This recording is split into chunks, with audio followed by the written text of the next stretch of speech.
तो दोस्तों, वीडियो शुरू होने से पहले अपने हेडफोन्स पहन ले। अगर नहीं है तो ईयरफोन्स पहन ले। मुद्दा बस ये है कि बात आपके फ़ोन से निकल के सीधा आपके कानों में जानी चाहिए। हाँ, तो कैसे हो भाई लोग? बढ़िया ही होंगे। अभी अभी लॉकडाउन से बाहर आए हैं, हाइपोथेटिकली मान लेते हैं। तो ये मेरी तीसरी वीडियो है यार। मतलब कि नया चैनल बनाने का मन नहीं करा, क्योंकि फिर से वही सब्सक्राइबर्स लाना, वही दोस्तों और रिश्तेदारों को बुलाना। तो ये मेरी इसी चैनल पे तीसरी वीडियो है। तो अब से हम लोग बर्निंग टॉपिक्स पे बात करेंगे, या उन टॉपिक्स पे बात करेंगे जो जल के बुझ चुके हैं।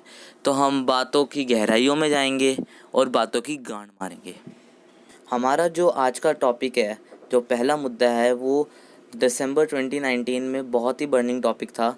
और ये जो है वो हमारे देश की honourable finance minister miss Nirmala Sitharaman के बारे में है।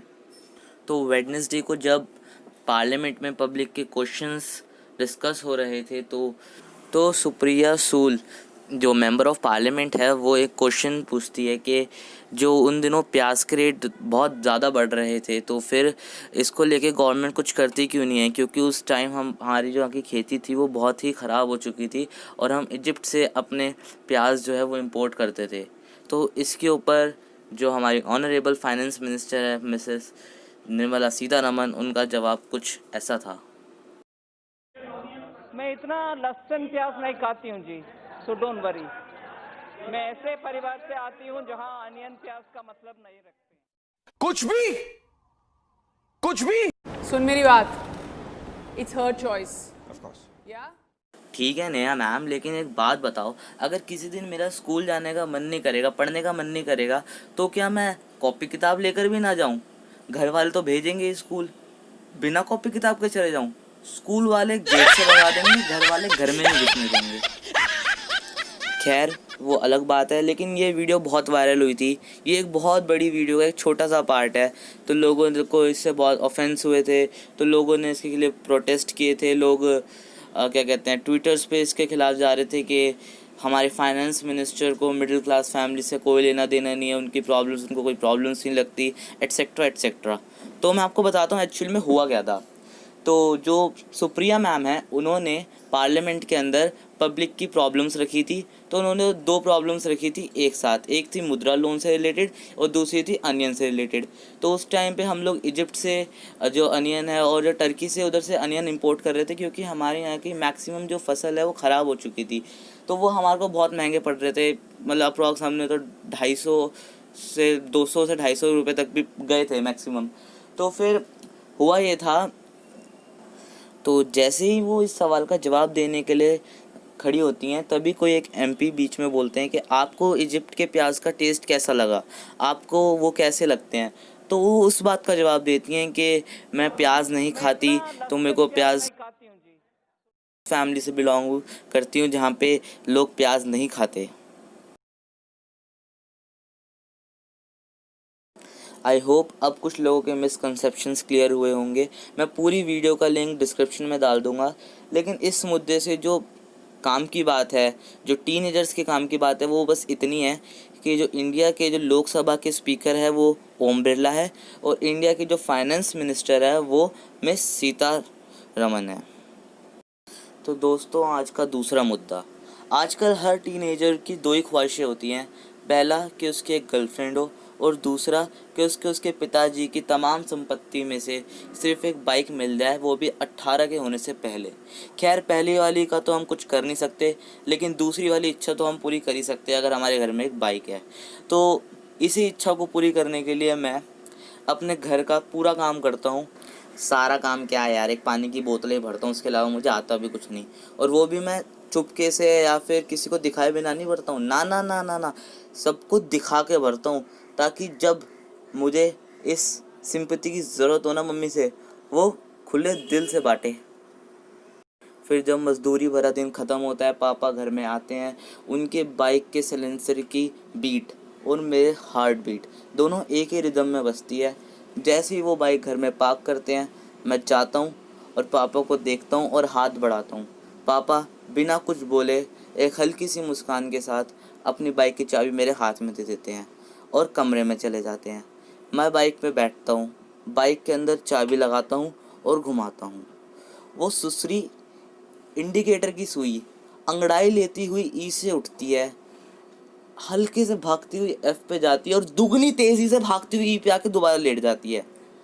तभी पापा आते हैं और मुझे देखते हैं और हंसते हैं, और मैं बोलता हूँ मेरे साथ ऐसा क्यों करा, काटा मेरा, क्या मेरी कुछ भावनाएं नहीं है।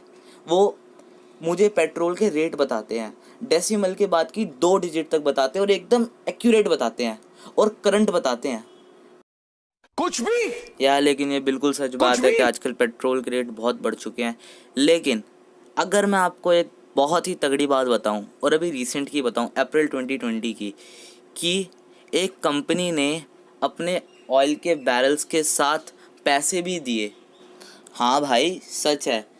एक कंपनी है WTI वेस्ट टेक्सास इंटरमीडिएट्स, ये ऑयल का प्रोडक्शन करती है, और ये एक कोविड-19 का इम्पैक्ट था इस कंपनी के ऊपर, क्योंकि जो फ़्लाइट्स थी और जो कार्स चलना बिल्कुल ही बंद हो गई थी, लोग घरों से नहीं निकल रहे थे, तो इसके वजह से जो डिमांड ऑयल की थी वो बिल्कुल ही ख़त्म हो चुकी थी।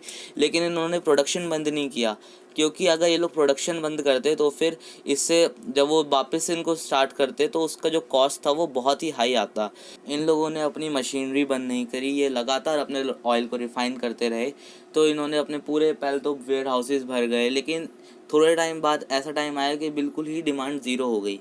तो इन्होंने अपने ऑयल के प्राइसेस कम करे, मतलब कि बैरल के हिसाब से अपने रेट कम करते रहे। फिर एक टाइम आया जब इन्होंने अपने रेट ज़ीरो पे कर दिए। लेकिन अभी भी जो लोग, जो सप्लायर थे, जो ऑयल्स जो इनसे ख़रीदते थे, उन्होंने बोला कि अब तो बिल्कुल ही डिमांड नहीं है, हम क्या करें। तो इन्होंने नेगेटिव में अपनी लेकर चले गए अपनी सेल को। इन्होंने ऊपर से पैसे दिए, तो जो मैक्सिमम जो इनका नेगेटिव में गया था वो था $37.63, मतलब कि अंदाज़न 2634 रुपीज़। स्टॉक क्लियरेंस करने के लिए इन्होंने ये किया, और इनको ऐसा इसलिए भी किया इन्होंने क्योंकि इनको लगता होगा कि रीस्टार्ट करने की कॉस्ट ज़्यादा थी, तो उन्होंने ये बियर करना ज़्यादा। अब आपके दिमाग में एक सवाल आएगा कि इंडिया में तो ऑयल के प्राइसेस बिल्कुल कम नहीं हुए थे, बल्कि थोड़े बहुत ही कम हुए थे, 2-3 रुपए के हिसाब से कम हुए थे। हमारे यहाँ ऑयल के प्राइसेस कम नहीं हुए। इसका रीज़न ये है कि इंडिया जो है वो जो इंपोर्ट करता है अपना क्रूड ऑयल, वो ब्रूनेट क्रूड ऑयल से इंपोर्ट करता है। ये एक मिक्स क्रूड ऑयल होता है, तो यहाँ से इंपोर्ट करता है। ये बेसिकली इसका जो रेट होता है वो ना बहुत ही सस्ता होता है, मतलब कि WTI के हिसाब से। तो ये हम हमेशा से इनसे इंपोर्ट करते हैं, तो इसलिए हमारे को कोई फ़र्क पता नहीं चला। लेकिन आप मुझे ज़रूर बताना कमेंट्स में, अगर इंडिया में ऐसा होता कि अगर आपको ऑयल के बदले पैसे मिलते तो आप क्या करते। मतलब कि यार मैं तो बाल्टियाँ भर लेता तेल की। तो इसमें हमारे काम की बात बस इतनी है कि कुछ टाइम पहले ऑयल की नेगेटिव प्राइसिंग हुई थी, जो कि WTI ने की थी, वेस्ट टेक्सास इंटरमीडिएट्स ने, और इंडिया जो है वो ब्रूनेट क्रूड ऑयल इंपोर्ट करता है। ये मिक्स्ड क्रूड ऑयल होता है। तो भाइयों आज का तीसरा मुद्दा, अनटैग्ड, कैसे पढ़ते हैं इसे, UNCTAD, फुल फॉर्म है इसकी United nation conference on trade and development. तो इन लोगों ने कहा कि कोविड-19 से पूरे वर्ल्ड में रिसेशन होगा, पूरे दुनिया की बैंड बजेगी, लेकिन इंडिया और चाइना की कम बैंड बजेगी। अब ऐसा इन्होंने क्यों कहा, इसने कोई रीज़न नहीं दिया, लेकिन इन्होंने ऐसा बोला। गाइज़ ये बात इन्होंने लगभग 1 महीने पहले कही थी, तब तो मुझे पता नहीं चल रहा था इन्होंने ऐसा क्यों कहा, लेकिन अब थोड़ा थोड़ा लगता है कि सही कहा था। क्योंकि जहाँ अगर आप दूसरी कंट्रीज़ देखें, United Nations, UK, Italy, Germany, ये कंट्रीज़ पे इसका बहुत ही बड़ा इम्पैक्ट पड़ा है, क्योंकि शायद से इनका वेदर कुछ अलग था इंडिया और चाइना से, इसलिए इसका उन पे इम्पैक्ट ज़्यादा पड़ा, हम पे कम पड़ा। लेकिन इम्पैक्ट तो देखो हम पे बहुत पड़ा है, लेकिन उनके कंपेयर करें तो उनसे कम पड़ा है। और बाकी आप अपना ओपिनियन दीजिए, आपको लगता है, जो लगता है इसके बारे में आप मुझे बताइए। लेकिन इसके अंदर जो काम की बात है ना, वो बस इतनी है कि UNCTAD, United nation conference on trade and development, इसका जो हेडक्वार्टर है वो जेनेवा स्विट्ज़रलैंड के अंदर है, और जो इसका चेयरमैन है वो है मुखीशा किटियोगी। आज का चौथा मुद्दा, IMF, इंटरनेशनल मॉनेटरी फंड, जिसने 1991 में इंडिया यानी हमें लोन दिया था, और अब पाकिस्तान को लोन देने की बातें चल रही है। ये लोग लोन तो दे देते हैं, लेकिन इनका कुछ अलग से इनके कायदे कानून होते हैं। जैसे आमतौर पे लोन मिलता है इंटरेस्ट के ऊपर, लेकिन ये लोग अपनी बातें मनवाते हैं फिर लोन देते हैं। हमारे यहाँ में भी हुआ था, मतलब कि मैं तो कॉमर्स का स्टूडेंट हूँ तो मुझे तो पता ही है कि जब हमें लोन मिला था तो हमने फिर LPG की पॉलिसी लगाई थी, लिबरलाइजेशन, प्राइवेटाइजेशन, ग्लोबलाइजेशन। लेकिन पाकिस्तान के केस में अलग है, वो लोग इनसे कुछ और डिमांड कर रहे हैं, तो वो टेररिज्म को लेकर है। लेकिन वो आज का हमारा मुद्दा नहीं है, हम उसके बारे में बात नहीं करेंगे। हमारा मुद्दा बिल्कुल अलग है। तो हमारा मुद्दा जो ये है कि Gita Gopinath, chief economist of IMF, International Monetary Fund, और ये हेड है रिसर्च डिपार्टमेंट की IMF में। तो 14 अप्रैल 2020 को इन्होंने बोला कि कोविड-19 का जो इम्पैक्ट है वो ग्लोबली GDP पे भी पड़ेगा, लगभग 3% का फॉल होगा। तो जो ग्लोबली हमारी GDP है वो है $86.6 ट्रिलियन, और इसका 3% होता है लगभग $2.5 ट्रिलियन। तो ये अब तक का सबसे बड़ा फॉल है GDP में ग्लोबल लेवल पे। तो इसके जो कुछ मेजर जो इसके फैक्टर्स है जो ये ऐसा करेंगे वो मैं आपको बताता हूँ। मेन जो स्पोर्ट्स इंडस्ट्री है और जो फिल्म इंडस्ट्री है, लगभग इस साल जो एस्टिमेट करा है स्पोर्ट्स इंडस्ट्री से हमें लगभग $450 बिलियन का लॉस होगा। और खाली इंडिया में ही फिल्म इंडस्ट्री को 4000 करोड़ का लॉस होगा। तो अगर इतना बड़ा लॉस $450 बिलियन का ग्लोबल है, जो स्पोर्ट्स इंडस्ट्री का पूरे ग्लोबल पे पड़ेगा, और 4000 करोड़ का खाली इंडिया को पड़ेगा, तो ये तो यार नॉर्मल सी बात है कि 3% का फॉल हो ही जाएगा। खैर, तो इसी के साथ मैं आज की ये खबरें ख़त्म होती है। हाँ, मुझे पता है कुछ पुरानी खबरें हैं, लेटेस्ट नहीं है, लेकिन आई होप आपको मज़ा आया होगा ये सुन के, क्योंकि बहुत ही इंटरेस्टिंग खबरें थी और अभी भी हैं। अगर आपको अभी एकदम आपने अचानक से सुनी होगी तो आपने से पहले नहीं सुना होगा, तो आपको कसम से बहुत ही तगड़ा इंटरेस्ट आया होगा इसको सुनने में कि ऐसे हुआ। आप अपने फेवरेट जो भी आपको सबसे अच्छी लगी वो आप कमेंट करना और बताना है कि आपको आगे और कैसे अफेयर्स चाहिए, आपको करंट चाहिए या फिर पुराने अच्छे वापस सुनने हैं, तो बताना, मैं वही लाऊंगा आपके लिए। और अभी जाने का टाइम हो गया है, अलविदा, बाय।